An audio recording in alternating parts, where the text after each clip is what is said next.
Sıraya alırken oxumuram, elə nə gəldi alıram. Aram evə. Niyə oxumursunuz? Nə bilim, oxumuram da.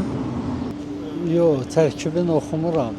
Onun bahalığına baxıram. Bahadırsa alıram. Bəli, oxuyuram və çalışıram palma yağlarından uzaq olum. İşlətdiyim zeytun yağıdır, yəni ona üstünlük verirəm. Yeməklərdə də belədir. Yoldaşım alır həmişə. Ona görə mən oxumuram. Yeni ildə mən məşhur marketlərin birində, deməli, hardasa 24-50-yə düşmüşdü. 2 paçka aldım mən, 2 kilo, yarım kilo, 5 kilo. Yəni ona verdiyim pul elə bil itirdim də.